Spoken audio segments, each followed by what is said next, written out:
Well, historians, we've successfully navigated our first thematic era of history, absolutism to revolution. From Louis XIV to Locke, Voltaire, and Rousseau, to Napoleon, to Simon Bolivar. Wow, we've covered a lot. To start off our lesson today, take a minute to try to sum up this era of history, absolutism to revolution, in one word.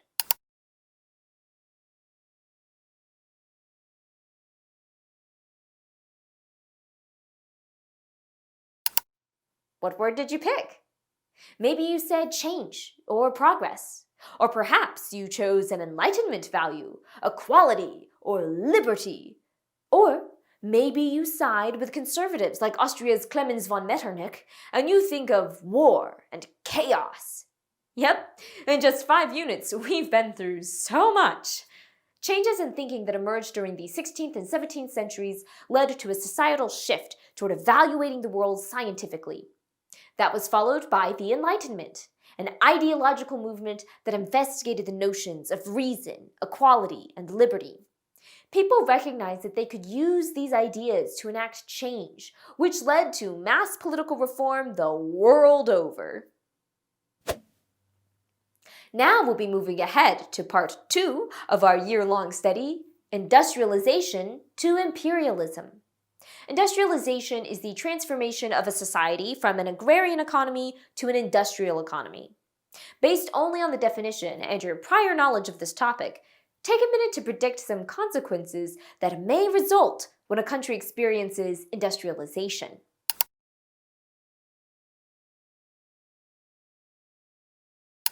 Think back to Francis Bacon, one of the fathers of the scientific method.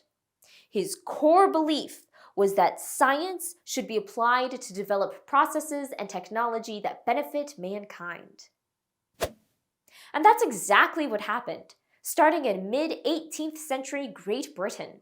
Life would never be the same. Production sped up, resources were gobbled up to use in production, finished products were sold for a profit. Innovators improved on existing technology and created new technology.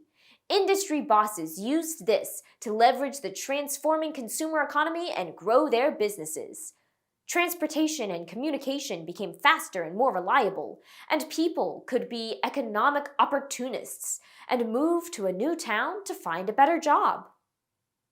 As their world became a society measured by productivity, people began to question how they fit into this new industrial monolith. In centuries past, serfs were bound to the land of their lord in feudal society. During the Industrial Revolution, a person could choose their profession, but would find themselves treated as little more than a faceless piece of the machine that ultimately bankrolled the elite titans of industry. Essentially, a new form of voluntary servitude. People ask questions such as, how does my productivity correlate to my worth as a human being? Their dissatisfaction with the system led to a variety of worker and human rights movements. New, conflicting theories emerged about how resources should be organized and distributed. Meanwhile, world leaders recognized that industrialization resulted in great wealth. In order to produce and keep producing, raw materials were needed. But raw materials were in limited supply. They asked, where can we obtain the resources needed to keep up with production? And, as you learned, new states emerged in the wake of nationalist movements. Bound by common cultural identities, these nation-states began to assess their standing, asking, how can we position ourselves advantageously on the world stage? What can we do to make sure our nation is healthy and prosperous? Fueled by fervent national pride and the desire for resources, and facilitated by the ease of travel, industrialized nations began to settle foreign territories.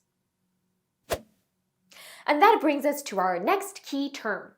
Imperialism is the government practice of extending power over other lands and peoples, sometimes by force.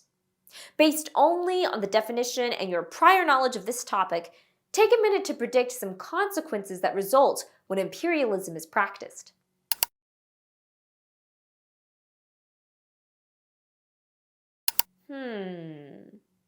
Imperialism. Does this sound familiar? Well, it should.